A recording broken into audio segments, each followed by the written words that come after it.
एक महावन है।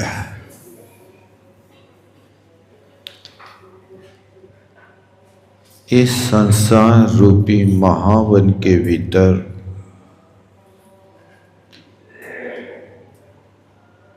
चार गतियों में परिभ्रमण करना होता है और चार गतियों में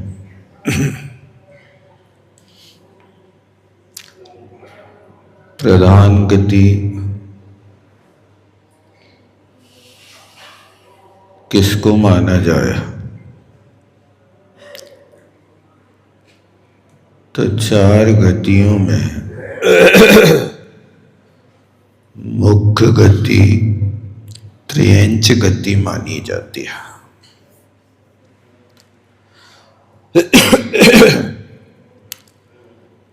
क्योंकि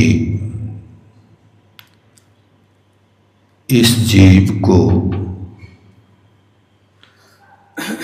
त्रियंच गति में अनंत काल तक रहना पड़ता है। पंचेंद्रिय जीवों की अपेक्षा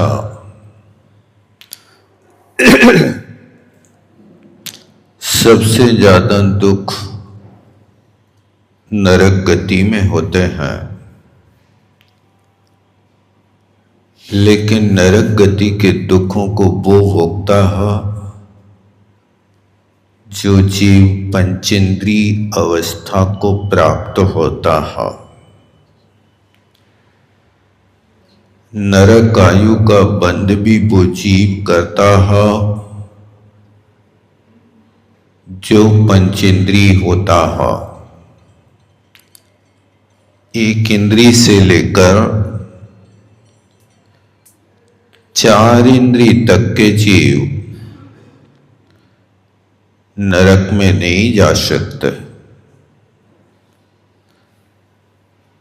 नरक में जाने के लिए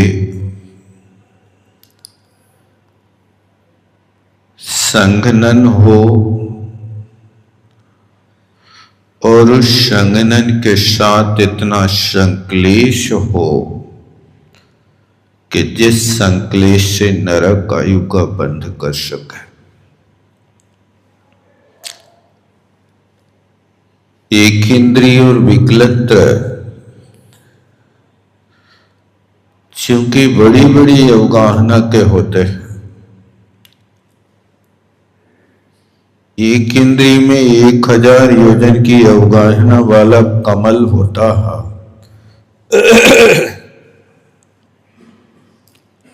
लेकिन वो नरक आयु का बंध नहीं कर सकता। 2 इंद्रिय, 3 इंद्रिय, 4 इंद्रिय, लठ है, चींटी है, भौरा है, इन 9 योजन की अवगाहना वाले होते हैं। चींटी भी 9 योजन लंबी चौड़ी होती है, लेकिन ये होती स्वयंभू रमण समुद्र में है। अपने यहां की चींटियों की अवगाहना तो बहुत अल्प है।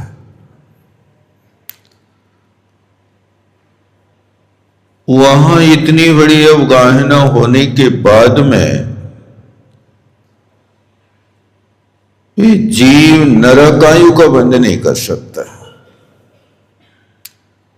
नरक आयु के बंध की व्यवस्था संगी पंचेंद्रिय यदि करेगा तो पहले नरक तक जाएगा, पहले नरक के पहले पाथड़े में जाएगा, और पहले पाथड़े में भी वहां जितने बिल हैं उन बिलों के प्रारंभ में जहां जघन्य 10,000 वर्ष की आयु है उसमें जाएगा।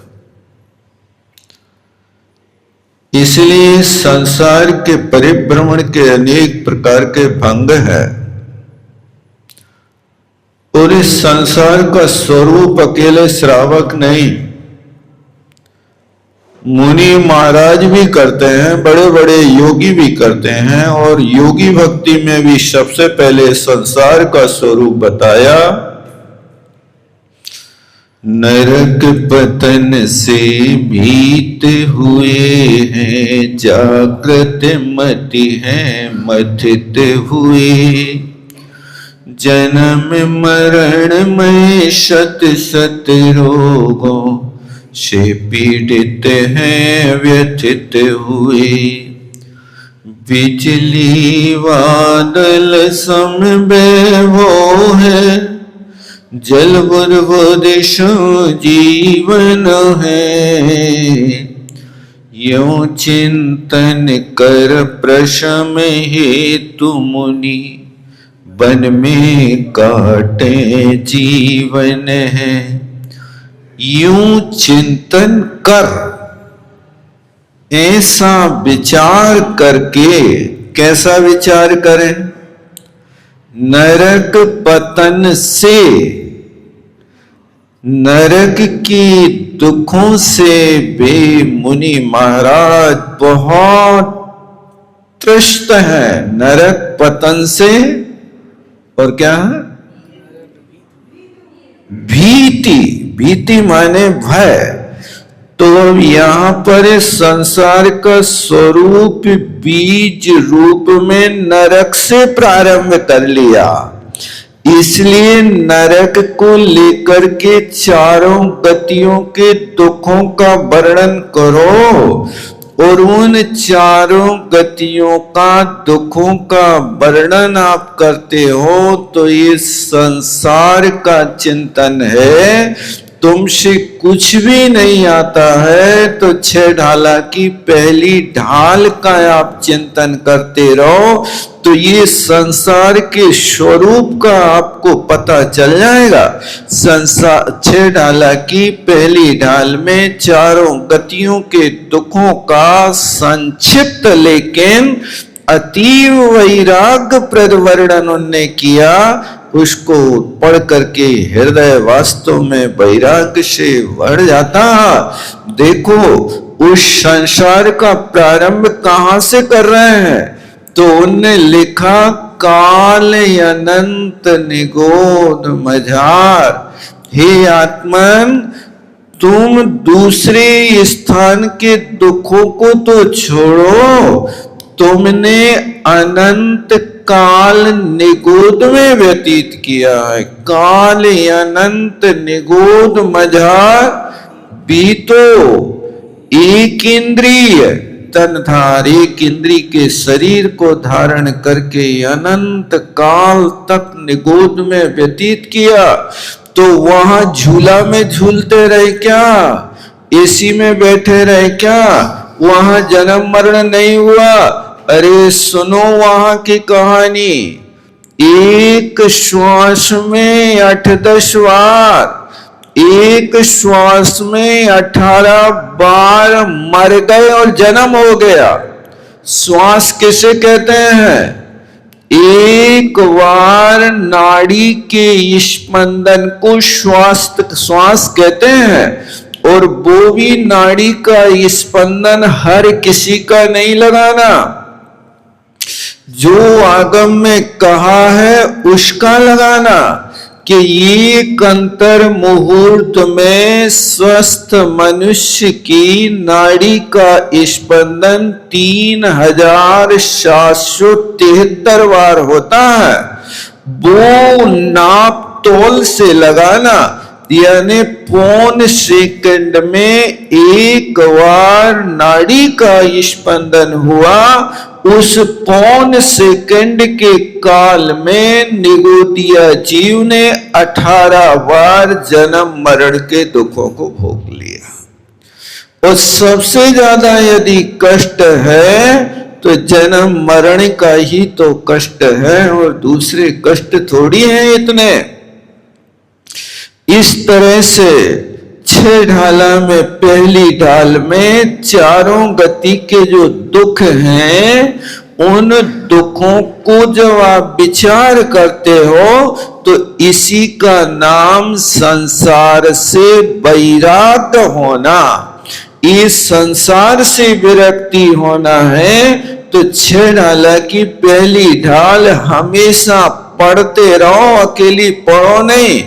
एक एक शब्द के विषय में चिंतन करते रहो, क्या क्या दशा हुई और अनंत काल वहां निगुण में व्यतीत करके पृथ्वी जल अग्नि वायु वनस्पति हुआ, वहां से निकल करके त्रस पर्याय पाना इतना दुर्लभ है, इतना दुर्लभ है। एक इंद्री से निकलकर त्रस पर्याय पाना, जैसे आपके हाथ में चिंतामणि रत्न हो और वो चिंतामणि रत्न आपने समुद्र में के बीच में डाल दिया हो, उस समुद्र के बीच में गिरे चिंतामणि रत्न को दोबारा हाथ लगना जैसे कठिन है, इस तरह एक इंद्री पर्याय का पाना ये बहुत कठिन है। पवन प्रत्येक वनस्पति लथयो दुर्लभ लही ज्यों चिंतामणि, ये लिखा देखो उन्होंने, दुर्लभ लही ज्यों चिंतामणि त्यों पर्याय लही तृष्णे। यदि तुम्हें दुर्लभता से चिंतामणि रत्न मिल जाए और दुर्लभता से मिला हुआ चिंतामणि रत्न कभी आप यात्रा करते हुए और वो समुद्र के बीच में गिर जाए और समुद्र के बीच से फिर उस रत्न को पाना जैसे दुर्लभ है, इसी तरह एक इंद्री की 62 लाख योनियों में से त्रस पर्याय का पाना इतना ही दुर्लभ है।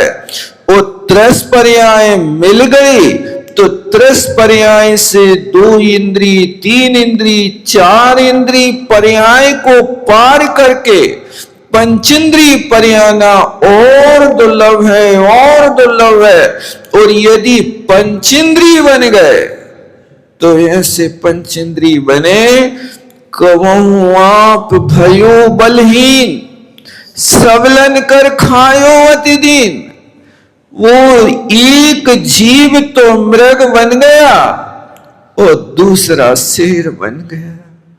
तो मृग बलहीन है, शेर सबल है, उस सबल के द्वारा निर्बल खाया गया, पकड़ा गया, ऐसे ऐसे कष्ट पाए कि जैसे कोई व्यक्ति को किसी एकांत खेत में बढ़िया लहलहाती ककड़ी दिख जाए और कोई खेत का मालिक ना होवे, तो जैसे वो झट से ककड़ी को पकड़ तोड़ करके और उसको तोड़कर टुकड़े करके हाथ से और खा जाता है, ऐसी ही दशा वहां होती है कि मृग शक्तिहीन है, शेर शक्ति संपन्न है। वो शक्ति संपन्न शेर मृग को पकड़ के ककड़ी की तरह तोड़ करके खा जाता है। वहां कोई उसके लिए लिखा उनने, हजारों देवता मिलकर के भी उस सिंह से कोई हिरण की रक्षा नहीं कर सकता। इस तरह वहां पंचेंद्री बना तो कभी हिरण बना तो शेर के द्वारा खाया गया, कभी बिल्ली बना तो कुत्ता के द्वारा खाया गया, कभी चूहा बना तो बिल्ली के द्वारा खाया गया, और कभी सांप बना तो दूसरे गरुड़ आदि के द्वारा खाया गया, कभी मेंढक बना तो सांप के द्वारा खाया गया। ऐसी अनंत अनंत पर्याय कहीं, इसलिए उनने लिखा कि भैया इनके दुखों का वर्णन कैसे कर सकते हैं। कोटि जीवते जात न भने, एक जहवा तो छोड़ो, ऐसी ऐसी करोड़ जहवा बना लेवे और करोड़ जीव बना करके उन त्रेंच गति के दुखों का वर्णन करें तो भी कोई कर नहीं सकता है। ये लिखा छैडालाकार ने, कोटि जीवित करोड़ों जिह्वाएं लगा करके देखो तो भी उनके दुखों का वर्णन नहीं कर सकते हैं। ऐसे संसार की स्वरूप का बार बार चिंतन करना, अब वहां के कष्ट जीवन भर भोगे, लेकिन कष्ट भोगते समय मरण के काल में अति संक्लेश भाव ते मरो। ऐसी अति संक्लेश परिणति से मरा कि उस संक्लेश परिणति से मर के घोर शुभ्र सागर में पड़ो, नरक में पड़ गया।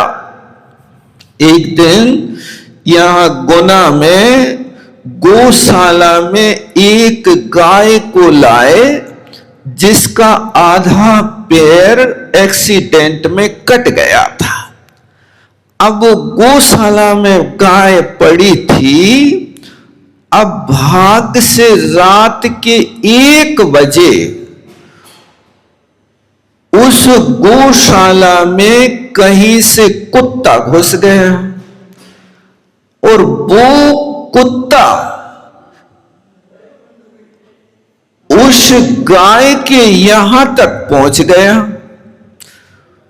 और जो पैर एक्सीडेंट में कटा था उसी कटे पैर को कुत्ता नोच रहा, दांतों से खा रहा है। उसकी तड़पन क्या होगी।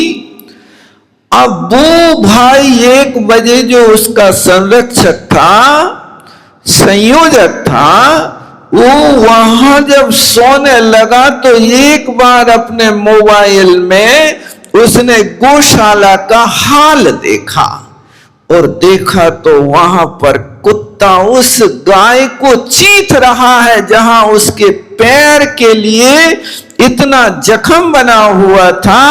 वो बेचारा वहां से रात के 1 बजे दौड़ करके आया और उस गाय के संकट को दूर किया। कहने का मतलब है कि ऐसी विपत्ति के पैर तो कट गया वाहन से, अब उस कटे पैर को भी कुत्ता खाए, क्या तकलीफ होती होगी। ऐसे संसार के दुख अनंत अनंत बार सहे, शक्तिहीन होकर के सहे। अब पैर कटी गाय कुत्ते से कैसे रक्षा करे। पड़ी है, अपनी शक्ति के अनुसार रक्षा करती है, लेकिन वो कहां मानने वाला खूंखार निर्शंस प्राणी है।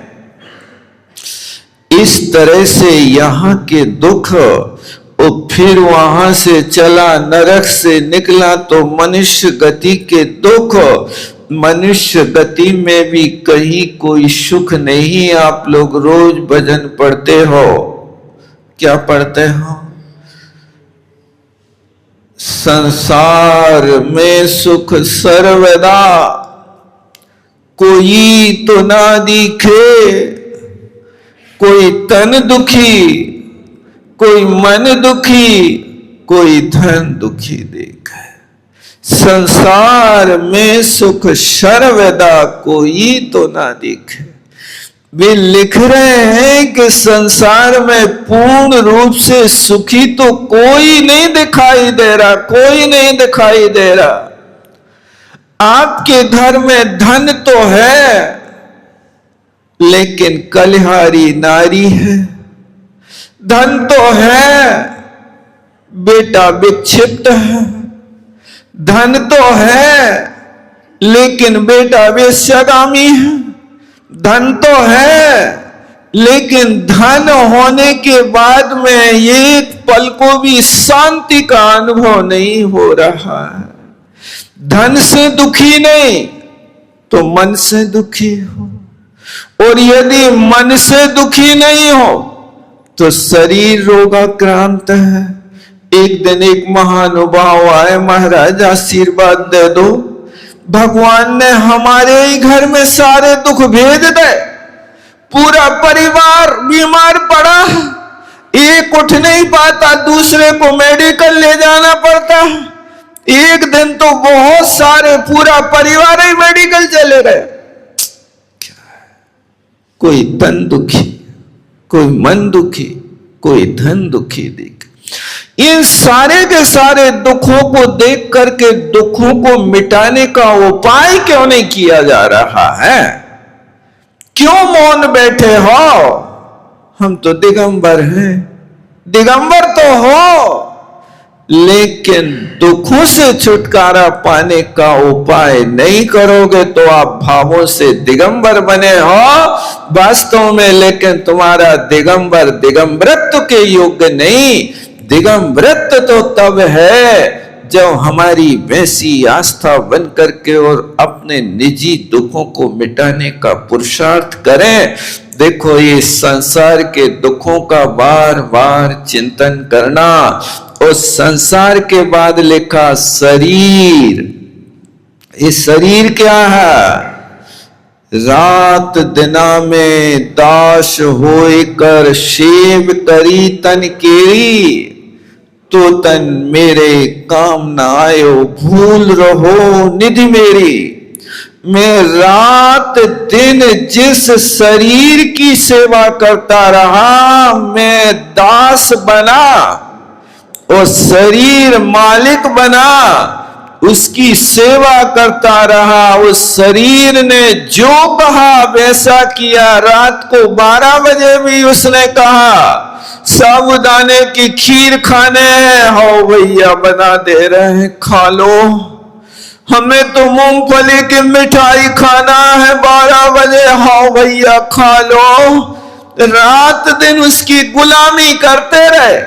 तुमने कभी भी उसको नहीं रोका कि पगले 6 घंटा की रात और बची है, इसको तो संयम से पाल ले। इस रात में यदि तुमने खा लिया तो तुम निशाचर हो गए, तुम तो दिवाचर हो, दिन में खाने वाले हो। तुम कैसे पशु बन करके और वृत्ति कर रहे हो?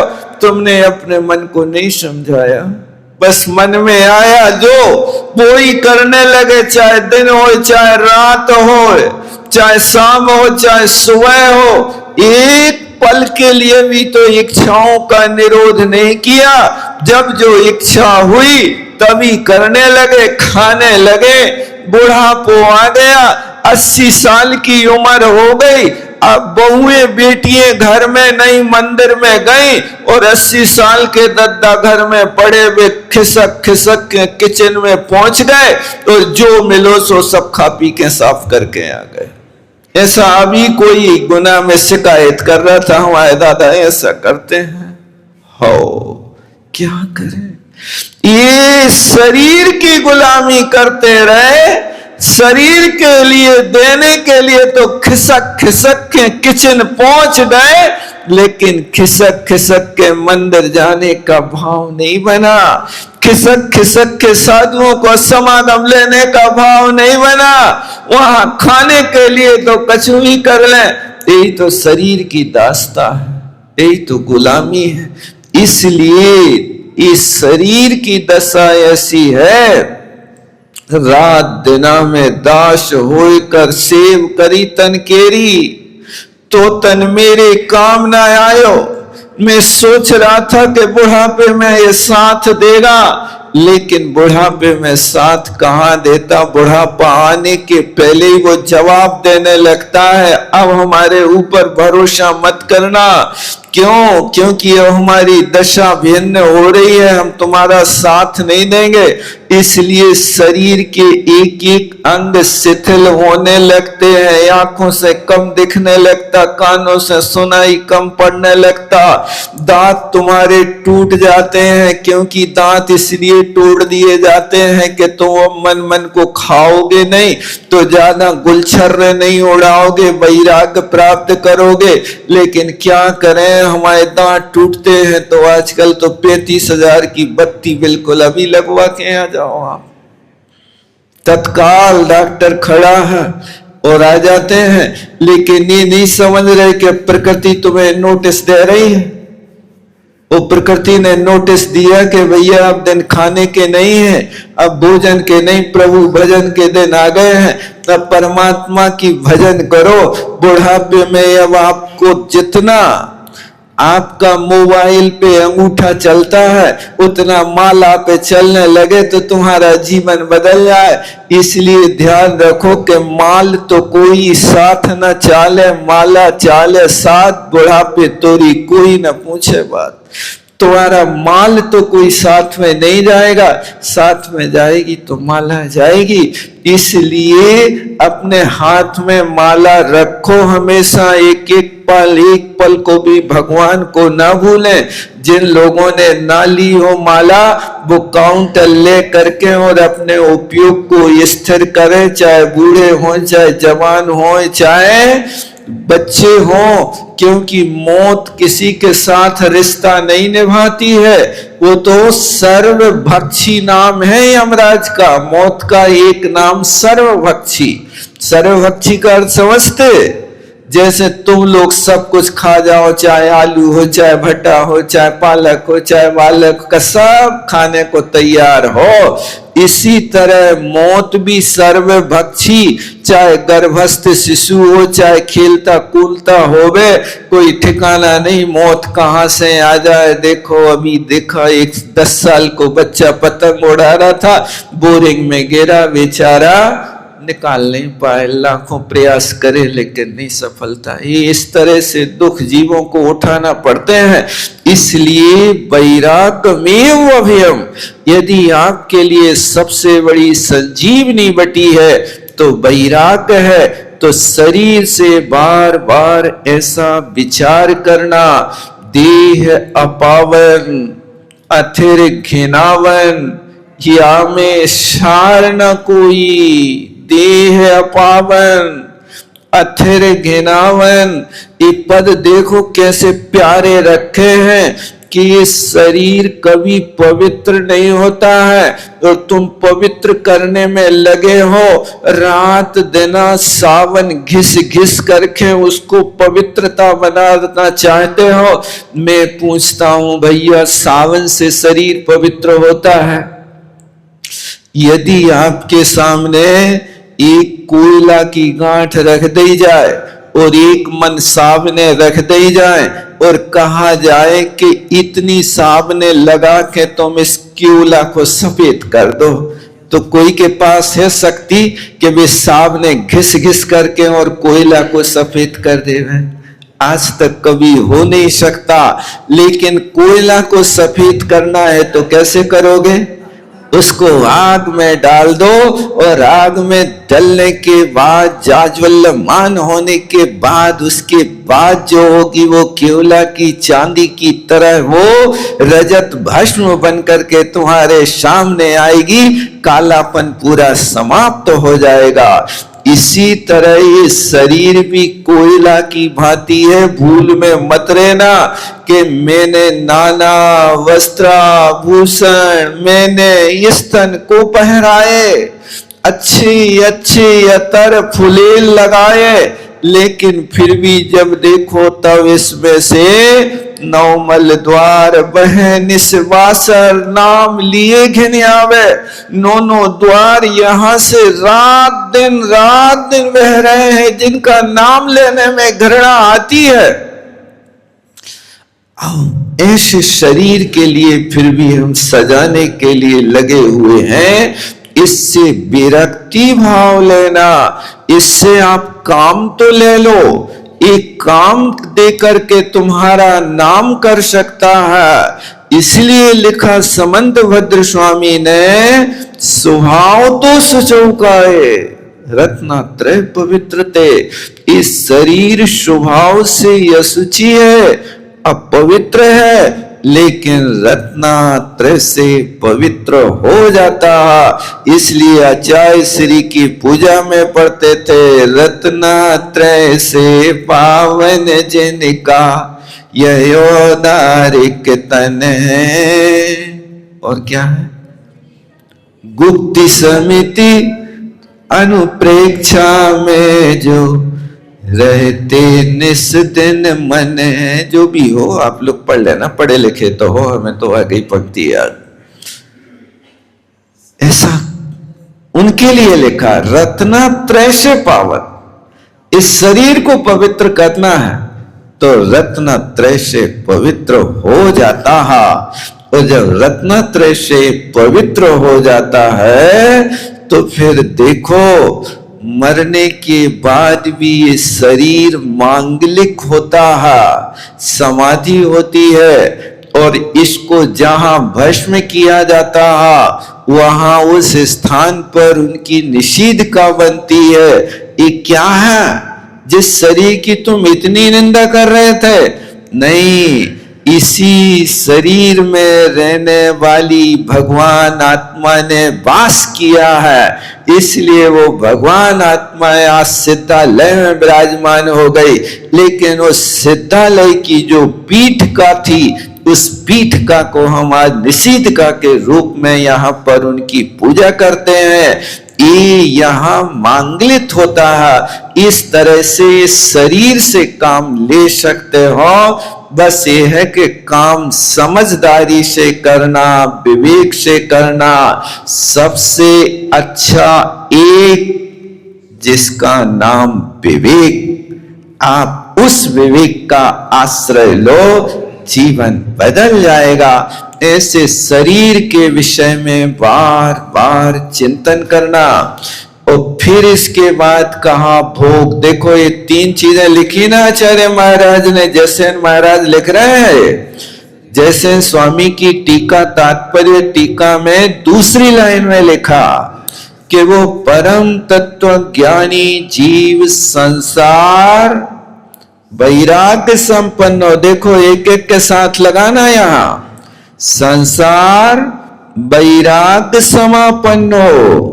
फिर इसके बाद में दूसरे में लगाना शरीर वैराग्य संपन्न हो। फिर उसके बाद में क्या?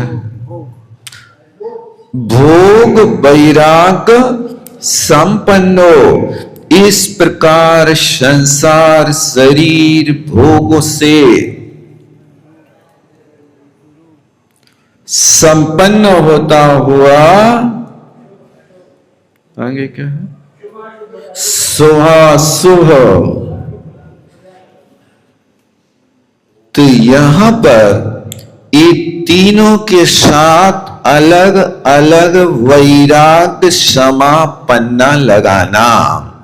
संसार से भी वैराग्य हो, उस शरीर से वैराग्य हो। कौन के शरीर से?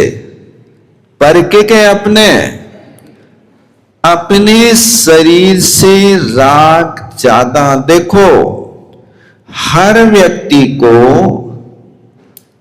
सबसे ज्यादा यदि राग है तो मालूम किससे है? ठंडे दिमाग से सोचना। पूज्यपाद स्वामी ने इष्टोपदेश में एक कारिका लिखी, 7 नंबर या 8 नंबर की है। वपुर ग्रहम धनम दारा पुत्रा मित्राणि शत्रवा सर्वथान्य शुभावानी मूढ़ा स्वानी प्रबद्धते। कहते हैं वपुर यानी शरीर, ग्रह, धन, दारा, पुत्र, मित्र और शत्रु। कितनी चीजें हो गई? 7 चीजें हैं। देखो 7 हुई क्या नहीं हुई? अच्छे से देख लेना। इन 7 तत्वों को, इन 7 चीजों को जरूर याद रखना। कौन कौन सी ये 7 चीजें? सबसे पहले बपू यानी शरीर, दूसरे नंबर पर घर, तीसरे नंबर पर स्त्री, बपुर ग्रह, धन, तीसरे नंबर पर धन, और चौथे नंबर पर दारा, दारा माने होता स्त्री। ये दारा शब्द जाति से स्त्री है, लेकिन लिंग से पुल्लिंग है। इससे दो चीजें समझना कि ये दारा का अर्थ होता है, पुल्लिंग को जब पकड़ोगे तो स्त्री पुरुष को और पुरुष स्त्री को, ये दोनों शब्द स्त्रीवाची होकर के स्त्री और पुरुष में गर्वित करना। तो धनम दारा, पुत्र, मित्र और शत्रु, ये 7 चीजें सर्वथा, सर्वथा शब्द दिया है। यदि कथनचित देते तो कथनचित का अर्थ होता कदाचित, स्यात्। ये भिन्न भी है अभिन्न भी है, लेकिन सर्वथा का अर्थ होता एकांत से। ये भिन्न स्वभाव वाले हैं, और ये भिन्न स्वभाव वालों को जो अपना स्वभाव मानता है मूढ़ा, वो मूर्ख शिरोमणि है। ऐसा आचार्य महाराज ने इष्टोपदेश में लिखा है। आप इसको बार बार पढ़ो कि कहीं हम मूढ़ की कोटि में तो नहीं आ रहे। बपुर लिखा, एक एक के साथ लगाना। बपू सर्वथा अन्य स्वभावानी मूढ़ा स्वानी प्रबद्धते। इस 7 का श्लोक बना लेना है। इसके शरीर आत्मा के स्वभाव से सर्वथा भिन्न है। आत्मा का स्वभाव से मिलान नहीं खाता है।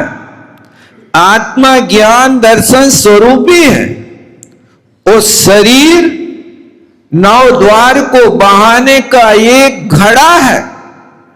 आत्मा के साथ इसकी संगति नहीं है, लेकिन फिर भी आत्मा जैसे कोई व्यक्ति पैरों से विहीन होकर के बैसाखी के सहारे चल रहा है, इसी तरह आत्मा कर्माधीन है, पराधीन है। उस शरीर रूपी बैसाखी पे यात्रा कर रहा है। अब कोई बैसाखी को ही शरीर मान ले वे तो मूढ़ है। इसी तरह शरीर को ही आत्मा का स्वरूप मान ले वे वो व्यक्ति ना समझ है। तो ये शरीर अपने लिए इसलिए मिला कि तो मोक्ष का साधन अपना लो, इनसे अपना कल्याण कर लो। इसलिए इससे तुम जितना चाहो उतना काम ले सकते हो। जैसे आप नौकर लगाते हो तो नौकर को अपना समझते क्या, या नौकर मालिक को अपना समझता क्या? ये ही बुद्धि है। और नौकर को तुमने घर में लगाया तो आप उस नौकर से 8 घंटा कंटिन्यूअस काम लेना चाहते हो कि उस नौकर को झूला में झुलाना चाहते हो? बताओ क्या करोगे? आप उसको 300 रुपया काय के दे रहे हैं? सुबह से शाम तक उसके सामने खड़े होकर के मिट्टी खुदवाएंगे, गड्ढे भरवाएंगे, जो काम आएगा वो करवाएंगे। जैसे उस पीरियड में यदि नौकर तुम्हें बैठा दिख जाए, बताओ कैसा लगता है? आशीर्वाद देते हो कि कम से कम बेटा थोड़ी देर बैठ गया, तू बहुत अच्छा हुआ, इतनी देर से काम कर रहा था, थक गया होगा। शाबाशी देते हो कि गालियां देते हो? बैठ में आए, फ्री के पैसा, 1000 बातें सुनाते नहीं सुनाते? जैसे आप नौकर को शांत बैठा हुआ नहीं देखते, और नौकर कोई तुम्हारे घर में जेनी होवे और 8 बजे दुकान खोलवे आवे और दुकान खोल के कहे सेठ साहब मैं पूजा करने जा रहा हूं, 2 घंटे बाद आऊंगा, क्या कहोगे? स्वीकृति दे दोगे? जाओ बेटा पूजा करे आओ, प्रवचन सुने आओ, तुम्हारे लिए आशीर्वाद है, तुम धर्मात्मा नौकर मिले हो हमारे लिए,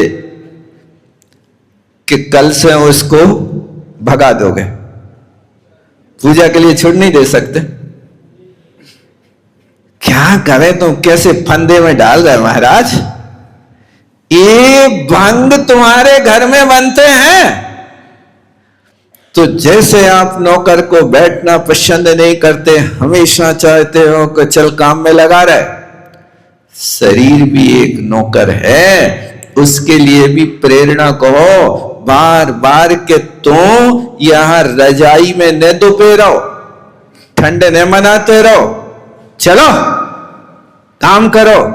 तुम्हारे लिए अवसर है कि हम तुम्हें प्रवचन सुनाने के लिए लवा जा रहे हैं, तुम्हारे लिए अवसर है कि पूजा के लिए लवा जा रहे हैं, तुम्हारे लिए अवसर है कि शिखर जी की वंदना करा रहे हैं, चल प्रमाद मत कर। ऐसा उसके लिए बार बार प्रेरणा लेते रहना, कर्तव्य करते रहना। कर्तव्य करने वाला व्यक्ति ही सफल होता है, जो कर्तव्य विमुख होता है वो व्यक्ति तो शरीर का गुलाम होता है। इस तरह से जैसे आप नौकर के साथ व्यवहार करते हो तो नौकर को वेतन देते हैं और काम लेते हैं, तो इसी तरह लिखा कि शरीर को वेतन भोजन दो वेतन जैसा, शरीर को भोजन दो वेतन जैसा और आत्मा को भोजन दो चिंतन जैसा।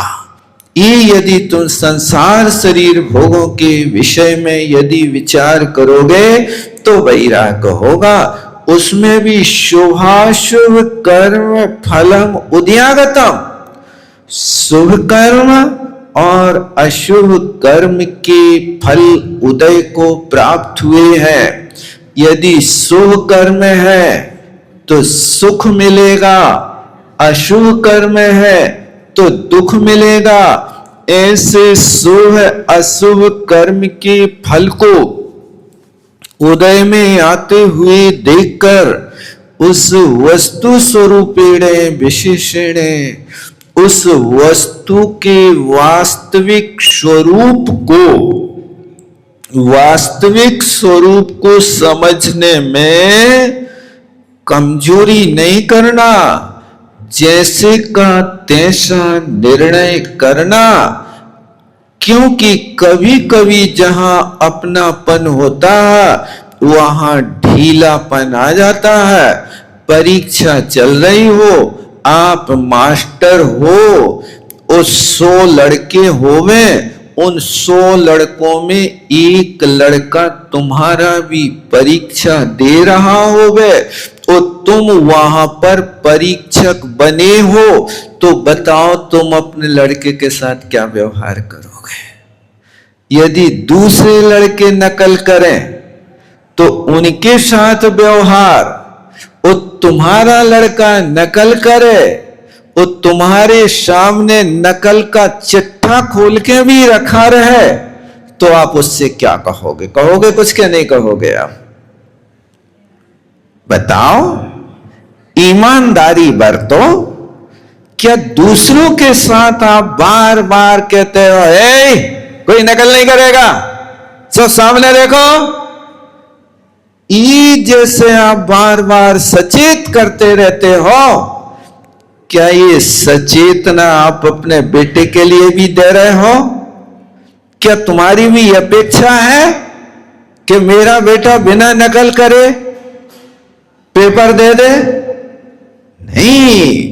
जैसे वहां राग के बस तुम्हारा बेटा नकल भी करे तो भी तुम क्षम कर देते हो, उसके लिए छेड़ते नहीं हो, और यदि तुम छेड़ दो तो वो लड़का तुम्हारा घर पे जाके तुम्हारी छाती पे वहां जाकर के कूदेगा, पापा तुमने हमारे साथ ऐसा क्यों अपमान का व्यवहार किया? क्या उत्तर दोगे तुम? हाँ बेटा गलती तो हो गई, सॉरी कहने पड़े। तो यहां पर आप इस विषय में जो संसार शरीर भोगों के विषय में, शरीर अपना है लेकिन उस शरीर के विषय में ईमानदारी से काम लेना, उसमें अपना मान करके ढीला नहीं होना, तभी तो आपका सच्चा निर्णय है। अन्यथा हम दूसरों के लिए उपदेश दे सकते हैं। क्या उपदेश दे सकते हो? धन दूसरों के लिए तो कहेंगे कि धन नश्वर है, लेकिन अपने लिए तो धन ईश्वर है। आप देखो, यदि आपकी एक पाई गिर जाए, ठगाए जाओ, तो आप अपने उस धन के लिए क्या उपाय करते हो? और कोई का घर लुट जाए तो जाके उपदेश दे, हो तुम्हारे भाग में नहीं था, चलो ले गया तो कोई बात नहीं, अगले भाव में गैया बेला बन के चुके। उपदेश देने वाले तो बहुत मिलते हैं, लेकिन जब स्वयं के ऊपर आए तब उस समय ये उपदेश दो। दूसरों के घर पे जाके कह रहे हो कि धन नश्वर है, जब तुम तिजोरी के पास बैठे रहो तब उस तिजोरी से कहो, हे लक्ष्मी कमला चलत न पेंड जाए, मरघट तक परिवारा, कमला चलत न पेंड जाए, हमने तुम्हें इतना संभाल संभाल करके रखा है, तिजोरियों के भीतर तालों में रखा है, और मुझे विश्वास है कि जब हम मरेंगे तो हमारी अर्थी पे ढूंढ के लाने तुम गेट के बाहर नहीं आओ। ऐसा कहते कि नहीं कहते? अपने लिए तो ईश्वर है, दुकान खोलेगा, अगरबत्ती लगाएगा, देहरी के पांव पड़ेगा, माथा टेकेगा, तराजू के पांव पड़ेगा, और काय काय के पांव पड़े पता नहीं क्या क्या करता है, गोलक के पांव पड़ेगा जहां पैसा रखे जाते हैं, हे लक्ष्मी देवी, और दरवाजे पे बड़े अक्षरों में लिखेगा, लक्ष्मी जी सदा सहाय करें। ऐसे ही लिखते ना? क्यों? अपने लिए तो धन ईश्वर है, लक्ष्मी जी की उपासना है। तुम्हारे यहां उन धन संपत्ति को लक्ष्मी कहा कि केवल ज्ञान रूपी दिव्य ध्वनि को लक्ष्मी कहा, ज्ञान को लक्ष्मी कहा कि धन को लक्ष्मी कहा? बताओ किसको कहा? ये वैराग्य आप जब तक नहीं प्राप्त करेंगे तब तक वास्तव में, इसलिए लिखा बपू सर्वथा अन्य स्वभावानी, वो अन्य स्वभाव वाला है। खा रहे हो शरीर चलाने के लाने, लेकिन खाने के बाद भी बीमार हो रहे। क्या बात है? खा रहे किसके लिए? जीवन चलाने के लिए ना, वो खाने के बाद बीमार। इसका मतलब है कि तुमने विवेक नहीं रखा। कैसा खाना, कब खाना, कहां खाना, कौन सी ऋतु में क्या खाना, ये विचार नहीं किया। और बढ़िया अभी मटर आ रहे हैं, सो अभी मटर बात बनाते हैं, वायु वर्धक है, हमें तो पता नहीं है। अब मटर आ जाए तो उस दिन तो पूरा भरपेट मटर की सब्जी, मटर के ही पराठे और मटर के ही ठड़ूला, और क्या क्या बनेगा, बस मटर मटर ही होगा। इसीलिए तो जाकर के फिर वहां तत्काल एडमिट होगा। क्यों, क्या हुआ? कछु नहीं खाओ, भर पेट मटर फटकार के आए हो, इसलिए उदर शूल की बीमारी बनी है। ये कौन बताएगा? अब डॉक्टर से पूछते, डॉक्टर साहब क्या खाएं? अब डॉक्टर अपनी दुकानदारी कैसे बिगाड़ेगा कि भाई तुम मटर न खाइयो? वो तो कहेगा तुम सब खाओ, जो जी में आए खाओ, तुम पथरा भी खा के आओ, हम पेट फाड़ के निकाल दें, ऑपरेशन कर दें। वो अपनी दुकानदारी थोड़ी बिगाड़ेगा, वो तो सब खाने को कहेगा। लेकिन विवेक तो आपको रखना पड़ेगा। यदि आप नहीं विवेक रख पाए तो डॉक्टर के यहां से कभी छुटकारा नहीं पाओगे। ध्यान रखना, डॉक्टर और पुलिस ये दो ऐसी चीजें हैं कि यहां यदि फंस गए तो छुटकारा पाना फिर बहुत मुश्किल है। इसलिए आप अपनी बुद्धि से कर सकते हो। इसलिए लिखा सो अशुभ कर्म उद्यागत वस्तु, उस वस्तु स्वरूप से विशेष रूप से निर्विकार शुद्धात्मा, उस शुद्ध आत्मा से भिन्नत्वेन जानाति, अपने आप को भिन्न जानता है। कथम भूतम जानाति, कैसा जानता? कहते अशुभ कर्म फल निम्बे कांजीर बेश हालाहल रूपेड़े कटुकम जानाति, जो पाप प्रकृतियां हैं, पाप कर्म का उदय है, उन पाप कर्म का उदय यदि अघाती कर्म की पाप प्रकृतियों का उदय है तो अघाती प्रकृतियों का ये 4 प्रकार का कड़वापन होता है। देखो ध्यान रखना, कौन कौन सा 4 प्रकार का? एक नीम की कड़वाहट, और एक कंजी फल होता है ना, लाल बादाम जैसा रहता है, कांजी कहते हैं उसको। नींब, कंजी, और उससे ज्यादा कड़वा होता जहर, और जहर से भी ज्यादा कड़वा होता हलाहल। यानी हलाहल का अर्थ है कि वो वहां विष रखा और यहां गंध आ जाए तो व्यक्ति की शक्ति हिल जाए, उसका नाम हलाहल होता है। ऐसे 4 प्रकार के कर्म कड़वे होते हैं, और वो चारों प्रकार के कर्म जहां ऐसे फल देते हैं वहां व्यक्ति को बहुत कष्ट होता है। और ऐसी जो प्रकृतियां हैं, अस्थिर हैं, अशुभ हैं, अनादि है, अयस्कीति है, दुर्भग है। यदि अंतरंग में दुर्भग नाम कर्म का उदय हो गए और बाहर में रोज ब्यूटी पार्लर जाते रहो तो भी लोग तुम्हारी शक्ल देखना पसंद नहीं करेंगे। क्यों? क्योंकि दुर्भग नाम कर्म का उदय चल रहा। ब्यूटी पार्लर की सुंदरता तुम्हारे दुर्भग नाम कर्म को नहीं हटा सकती है। इसलिए यदि दुर्भग नाम कर्म मिट गया और तुम कोयला पोत के भी जय हो तो भी लोग आरती उतार हैं तुम्हारी। ये सुभग नाम कर्म का उदय है, और अंतरंग में दुर्भग नाम कर्म का उदय है तो तुम 9 लखा हार पहन लियो और बिल्कुल सारे के सारे दुनिया भर के क्रीम थोप लियो, फिर भी लोग तुम्हें पसंद नहीं करेंगे।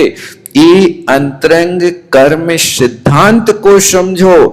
यदि अंतरंग में अयस कीर्ति नाम कर्म का उदय है तो बाहर में तुम कितने भी काम करते रहो, कोई नहीं कहेगा कि तुमने अच्छा किया। कई लोग आते हैं हमारे पास, महाराज हम इतना करते, हम इतना करते, लेकिन यश करें अयस हो रहा है। आप लोगों ने सुना कभी ऐसा? सुना है? आप लोग तो खूब परिचय हो इस चीज से। दिन भर घर में रोटी बने हो, पोछा लगे हो, झाड़ू लगे हो, और शाम को आए सो पूछे हिसाब ले का करत रहे, बताओ का करत रहे। तभी तो कह ले तो आप लोग के यश करें अपयश होते, यश करें अपयश। आओ ये अंतरंग में अयस कीर्ति नाम कर्म का उदय, इसके विषय में फिर अपन देखेंगे। बहुत प्यारा विषय कर्म सिद्धांत का। देखो अब जोड़ रहे, गाथा में तो सिर्फ मधुर और कटक कहा, तो उस मधुर और कटक को अब सिद्धांत से कैसे घटित करना, इसको अपन फिर देखेंगे। जावाणी के ज्ञान से सूझे लोकालो, सोवाणी मस्तक धरू सदा।